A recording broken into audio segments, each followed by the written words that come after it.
ये जो कल पीछे चले जाए, पीछे मुकम्मल करेगा। आपसे बड़े अदब से बड़े ध्यान से गुजारिश की जाती है कि आप जो साइड में पीछे चलते जाए और ये रास्ता ओपन कर दें।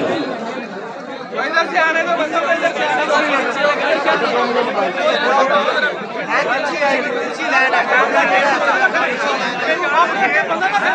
आगे नहीं आ गया।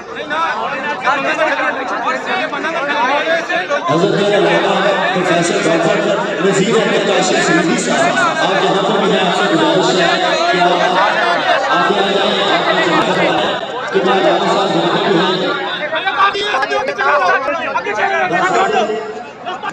ये फुटपाथ बिल्कुल क्लियर करके रास्ते पे बिल्कुल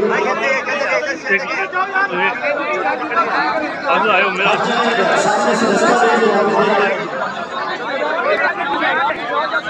फुटपाथ पे जो भाई खड़े हैं, गुजारिश है कि थोड़ा सा रास्ता दें और